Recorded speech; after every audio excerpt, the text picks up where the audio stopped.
breaking news today. Please subscribe and then check notification box to get all breaking news alert. I post. Breaking: Trump just rescued an American family. But the reason Obama abandoned them has even the Democrats pissed off. There is some great news coming from Pakistan of all places, and it's leaving President Trump and millions of Americans smiling. A family of our own is returning home after being held in captivity by the Taliban.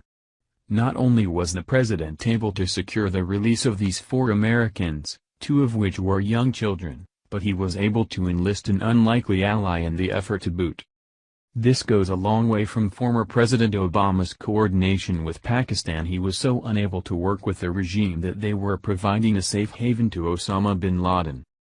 The family, which is comprised of Joshua Boyle, a Canadian, and his wife Caitlan Coleman, an American, were captured in 2012, just 1 year after they were married.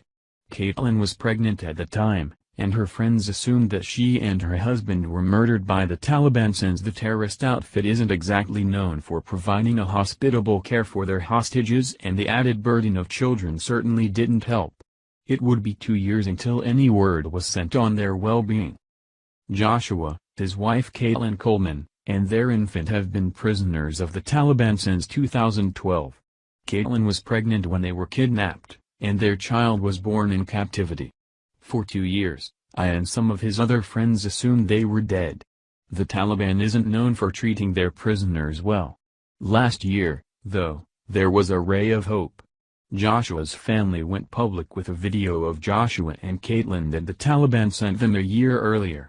They were alive, although they appeared shaken, and Joshua had clearly lost an enormous amount of weight. Obama fumbled their release and chose to save a traitor. That's an interesting tidbit there. It sounds like not only did she give birth to one son, but that she and her husband were allowed to have another. In the pictures released by various outlets, the couple is seen with 2 children. Odd, right? But first, a much more important detail needs to be covered. The Obama administration reportedly gave up on the rescue efforts per the testimony of a Green Beret. Earlier this summer, an American Green Beret testified to a government committee that he had been assigned to free Taliban-held hostages, but his efforts were stymied by bureaucratic confusion and political squabbling. Based on his testimony, the United States may have given up on Joshua and Caitlin. Now, it is important to take this all in perspective. Obama chose to rescue Bergdahl instead.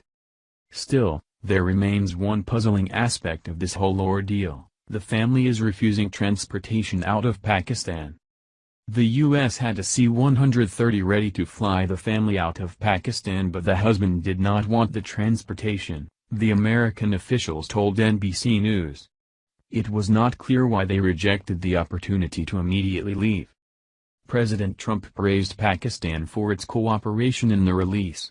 Today, they are free. This is a positive moment for our country's relationship with Pakistan and a sign that it is honoring America's wishes for it to do more to provide security in the region, he said in a statement.